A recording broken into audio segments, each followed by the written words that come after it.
Welcome, brothers and sisters. Thank you for joining me here on Crystals and Codes.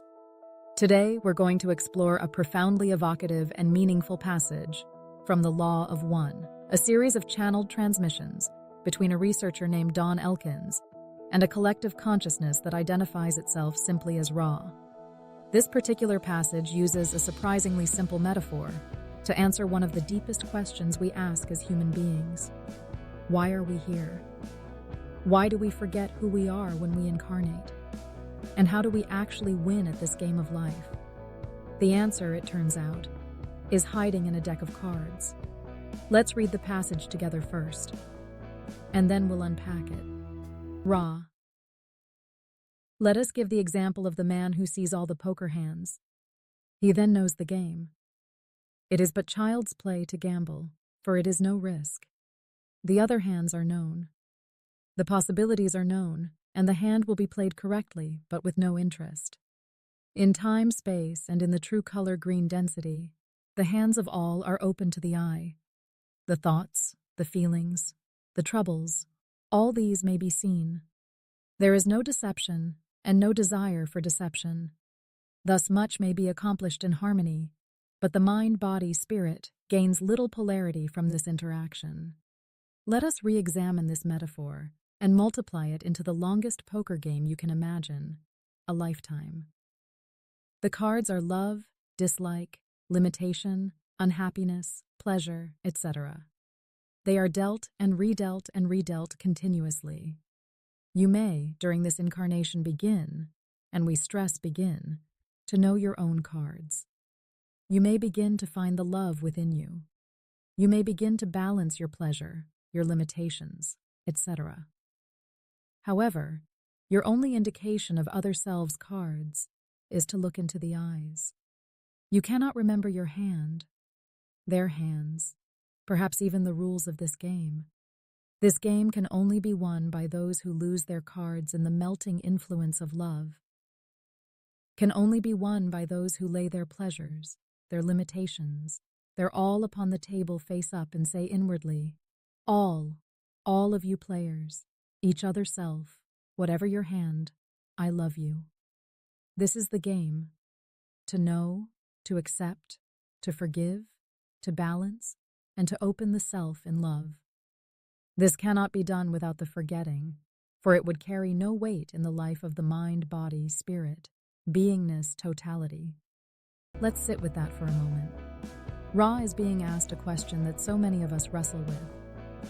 If our soul knows what it wants to accomplish before birth, if there's a plan, a purpose, an intention, then why do we have to forget it when we arrive here? Why can't we just walk in with the roadmap already in hand? And Ra's answer is this: because if you already knew everything, there would be no game. There would be no real challenge, no genuine growth. Think about it. Imagine you're sitting at a poker table and somehow you can see every single card in every other player's hand. You know exactly who's bluffing. You know exactly who's holding the winning hand. What happens? You play flawlessly, but you feel absolutely nothing. There's no tension, no surprise, no real engagement. You win, maybe, but you haven't really played. That's the metaphor Ra is offering us. In higher planes of existence, what Ra calls time, space, or the green ray density, there is total transparency. Beings can see one another's thoughts, emotions, and experiences openly. It's a state of beautiful harmony. But here's the thing. In that state, there is very little opportunity to grow. Because growth, real, deep, soul-level growth, requires friction. It requires not knowing. It requires the genuine experience of choosing love even when it's hard. And so we come here, into these bodies, into this forgetting. Now, Ra describes your cards as the full spectrum of your inner emotional world. Love, dislike, limitation, unhappiness, pleasure. These are the raw materials of your human experience. And here's what's extraordinary. These cards are constantly being reshuffled. Every new relationship, every new challenge, every new loss or joy, the deck is dealt again. Life isn't asking you to play one hand, it's asking you to play thousands. And here's the important part.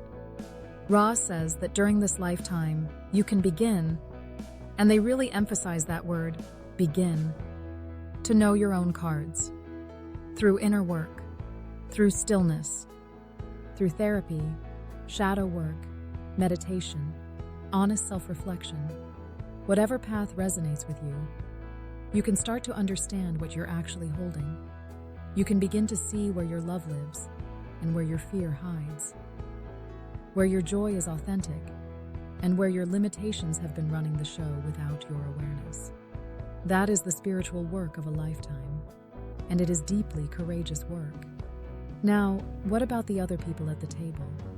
Ra says our only window into another soul's inner world is the eyes. It isn't their words. It isn't their success or their social media presence, not even their behavior, always. Because behavior can be a mask. But the eyes are different. There's a reason every wisdom tradition points to the eyes as the mirror of the soul. When you truly look at another person, without judgment, without an agenda, you can sense something of what they're carrying. Something wordless passes between you. Think about the last time you felt truly seen by someone, or the last time you looked at a stranger and felt a sudden, inexplicable wave of compassion. That was real. That was a glimpse through the veil. So how do you win this game?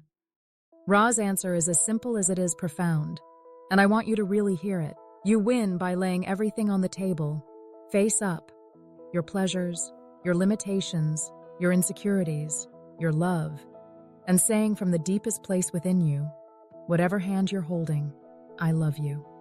Not because the other person has earned it, or because they are playing their cards perfectly. You don't have to agree with their choices or understand their pain, but simply because they are here, doing the best they can with the hand they were dealt, just like you. This is what Ra calls polarization towards service to others. It's the act of choosing love, again and again and again, in the face of all the forgetting, all the confusion, all the very human difficulty of being alive. And here's the part that moves me most. Ra says this game cannot be played without the forgetting. You see, if we remembered everything, your soul's plan, your past lives, the divine blueprint, then choosing love would be easy. It would be automatic. It would mean nothing. The weight of your choices comes precisely from the fact that you don't have the full picture, that you're choosing love anyway, in the dark, with incomplete information, with a hand you didn't ask for. That is the courage Ra is celebrating. So the next time life feels impossibly hard, the next time you look at someone and genuinely cannot understand why they are the way they are, the next time you feel the weight of your own limitations pressing down on you, remember the poker table. You're not here to play a perfect hand. You're here to love the players. That's the whole game. Friends, thank you so much for being here with me today. If this message landed in your heart, please share it with someone who might need it. And if you haven't already, subscribe to Crystals and Codes so we can keep exploring these beautiful layered teachings together. I'll see you in the next one, with so much love, always.